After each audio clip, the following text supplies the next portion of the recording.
আরেকটা কথা বলতে ভুলে গেছি,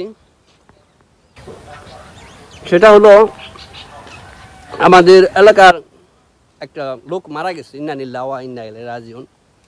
সে যদি চিকিৎসার অভাবে মারা যেত তাহলে ব্যাপারটা অন্যরকম হইতো। কারণ যেহেতু এটা হচ্ছে মধুপুরের ভিতরে, কারণ মধুপুরের ভিতরে হলো সব শিল্পপতি পোলা, কোটিপতি পোলারা বসবাস করে।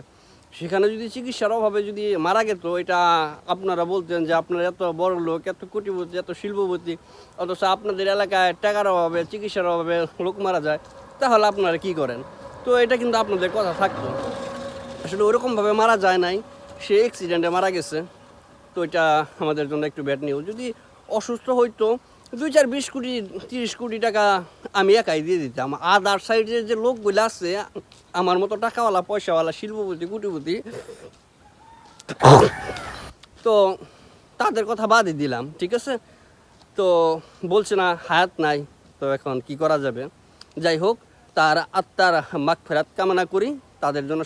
তার জন্য সবাই দোয়া করবেন, আল্লাহ যেন তাকে জান্নাতুল দান করে, এটাই। যাই হোক, সবাই ভালো থাকবেন।